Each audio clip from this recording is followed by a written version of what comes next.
politicians all over the world. Gay is coming and it's coming strong.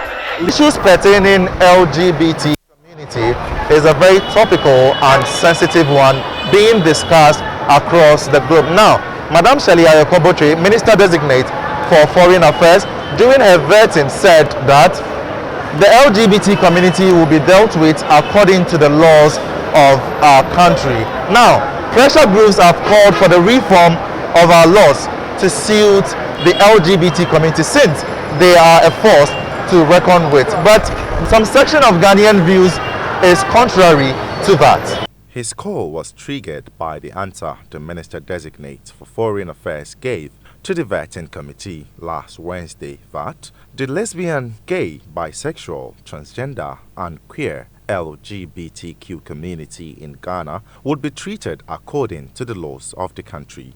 Of course, we have cultural underpinnings in our country that does not accept same-sex relationships. And so, as a people and as Africans, we may want to stick to it, and it's important that we stick to it. You can reform your laws. That does not necessarily criminalize same-sex. That does not necessarily,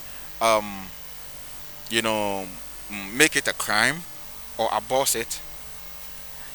But then you have put down a strong socio-cultural orientation regime for your children that you grow up, and even though it's not a crime, they are not involved in it, they are not interested in it because they understand the bearings of their own culture, and these people just know exactly where to hold us to succumb. So we definitely can't come against them. Not at this critical moment, not at this time where they are becoming a rising force in global phenomenon and their international politics. Okay? And so what we need to do now is to go back to the roots. Yes, we can reform our laws to accommodate them. However, Kilson, a political activist and social media commentator, disagrees with the notion of Mr. Thompson and applauded Madam Shelley Ayokobotre. That the good people of Ghana hold a certain sentiment against LGBT, and it's a cultural sentiment that under Section 104 of the Criminal Code Act of 1960 criminalizes, consensual sex amongst males. And so across all board, it is not something that we welcome in our society. I think if we look at our marriage processes, none of these formats of marriage does allow homosexuality in our society. And it must not be a precondition for foreign assistance by any country whatsoever. It was an issue of conviction, and this is something I applaud, because at the diplomatic stage, sometimes you are careful with even what you say, because what you say would, badly, inure to the country's prospect one way or the other.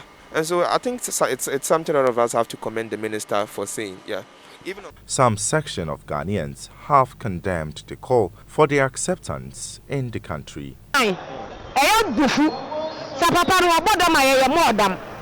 This act is very disgusting. We can't accommodate the LGBTQ in Ghana. If we accommodate the LGBTQ in the country, how can we fulfill the promise made in the Bible which says we should multiply? If the American president wants to cut ties with us due to this, we don't care because we are blessed with so many food crops.